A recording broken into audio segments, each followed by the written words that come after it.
Okay, I'm going to show you about adding links to courses and a way to prevent an error. So when I add a link, here, this is my Teams help link, and I'm just going to add it, leaving the defaults that are set.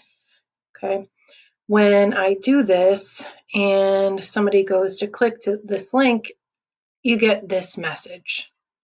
Okay, sometimes it's a blank screen, sometimes it has a different message, but basically the link won't open. The solution is to click here and it opens the link in a new tab. Okay, however, when I create the link, there is a workaround.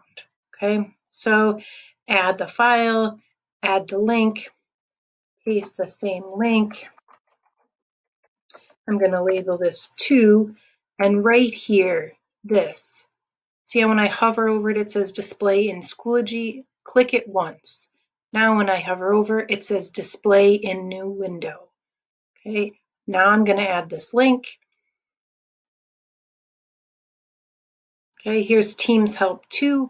Now when I open, it opens directly in the new window, and it does not require students to press the little box with the arrow coming out